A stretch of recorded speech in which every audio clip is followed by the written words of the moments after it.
மனோஜோட தொலைஞ்சு போன பணத்தை வந்து கண்டுபிடிக்கிற விஷயமா முத்து மீனாவும் அலைஞ்சிட்டு வந்த விஷயமெல்லாம் வீட்டில் பேசிட்டு இருந்ததுக்கப்புறமா விஜயா வந்து சரி போய் பாலை காய்ச்சி எனக்கு ஒரு காஃபி போட்டு வாடி அப்படின்னு சொல்லிட்டு விஜயா சொல்கிறாங்க.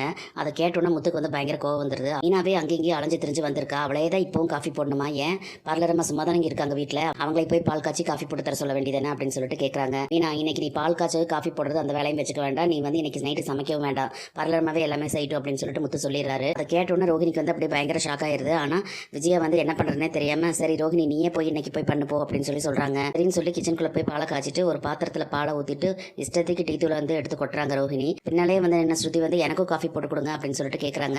இதாக போட்டு கொடுக்குறேன் அப்படின்னு சொல்லிட்டு அவங்க பாட்டுக்கு போட்டுக்கிட்டு இருக்காங்க. போட்டுட்டே ஒரு அடுப்பில் வந்து தோசை ஊற்றுறாங்க. விஜயா இருந்துட்டு எனக்கும் மனோஜுக்கும் தோசை சுட்டு கொண்டு வர ரோஹினி அப்படின்னு சொல்லிட்டு அங்கே உட்காந்துக்கிட்டு இருக்காங்க. அடுப்பில் வந்து தோசைக்கல்லை வச்சுட்டு மாவை அப்படியே எடுத்து ஊற்றுறாங்களே தவிர மாவை வந்து அப்படியே பரப்பி விடாமல் அவங்க இஷ்டத்துக்கு ஊற்றிக்கிட்டு இருக்காங்க. டீயை போட்டுட்டே வந்து தோசையை கவனிக்காமல் விட்டுறாங்க. அது பாட்டுக்கு இருக்குது. அப்போ திடீர்னு கிச்சனுக்குள்ளே வந்து மீனா வராங்க. வந்து பார்த்துட்டு ரோஹினி என்ன பண்ணிக்கிட்டு இருக்கீங்க அப்படின்னு சொல்லிட்டு கேட்குறாங்க. அப்படின்னு சொல்லிட்டு திரும்பிட்டு நான் தோசை ஊற்றிக்கிட்டு இருக்கேன் அப்படின்னு சொல்கிறாங்க. இவங்க தோசை ஊற்றிக்கிட்டு இருக்காங்க. தோசையெல்லாம் நல்லா தான் ஊற்றுறாங்க. ஆனால் ஊற்றுனதுக்கு அப்புறம் தான் வந்து தோசை கூடையும் சட்டி கூடையும் சண்டை போட்டுக்கிட்டு இருக்காங்க அப்படின்னு சொல்லிட்டு ஸ்ருதி சொல்கிறாங்க. ஸ்ருதி அப்படி சொன்ன உடனே மீனா பயங்கரமாக சிரிக்கிறாங்க. ஸ்ருதியும் கூட சேர்ந்துட்டு சிரிக்கிறாங்க.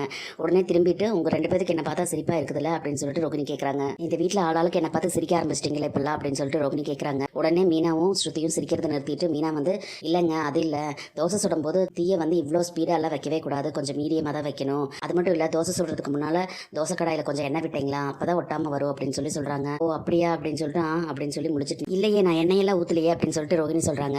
சரி தள்ளுங்க நான் சொல்றேன் அப்படின்னு சொல்லிட்டு மீனா வந்து ஒரு அரை ஸ்பூன் எண்ணெய் விட்டுட்டு அதை அப்படியே வந்து தேய்ச்சி விட்டுட்டு இப்போ மாவு ஊற்றுங்க அப்படின்னு சொல்லிட்டு சொல்றாங்க. சரின்னு சொல்லி ரோகிணியும் போய் மாவு எடுத்து ஊற்றுறாங்க.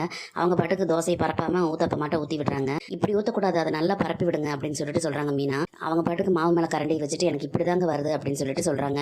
அதை பார்த்து மீனாவும் ஸ்ருதியும் பயங்கரமாக சிரிக்கிறாங்க.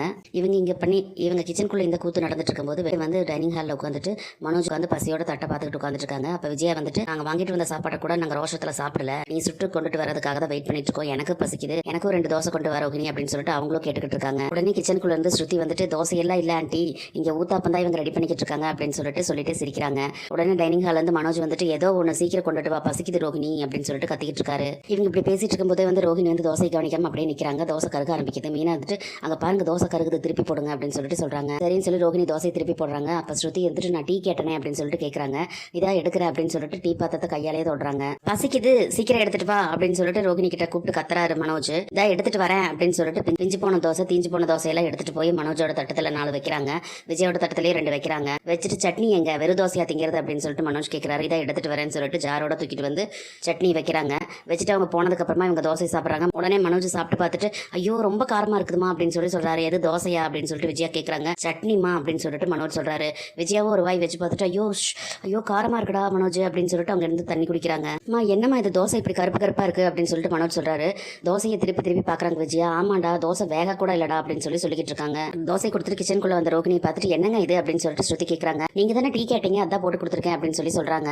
அதை கேட்ட உடனே ஸ்ருதி இருந்துட்டு ஆமா ரோகிணி நான் டீ தான் கேட்டேன், ஆனா இது என்னது அப்படின்னு சொல்லிட்டு கேட்கறாங்க. நீங்க வேணா குடிச்சு பாருங்க மீனா அப்படின்னு சொல்லிட்டு மீனாட்டு கொடுக்குறாங்க. மீனா குடிக்காம அப்படியே மோந்து பார்த்துட்டு எதுவுமே பேசாம நிற்கிறாங்க. உடனே ஸ்ருதி இருந்துட்டு நீங்க போடுற மாதிரி டீ கேட்ட மீனா, ஆனா இவங்க ஏதோ ஒன்று போட்டிருக்காங்க, என்ன போட்டிருக்காங்கன்னு தெரியல அப்படின்னு சொல்றாங்க. ஸ்ருதி சொன்னதை கேட்டோன்னா ரோகிணி மூஞ்சி அப்படியே வாடி போயிருது. ஒரு மாதிரி பார்த்துட்டே நிற்கிறாங்க. உடனே மீனா இருந்துட்டு உங்களுக்கு டீ தானே வேணும், நான் போட்டு கொடுக்குற பேசாம இருங்க அப்படின்னு சொல்லிட்டு அவங்க டீ போட போறாங்க.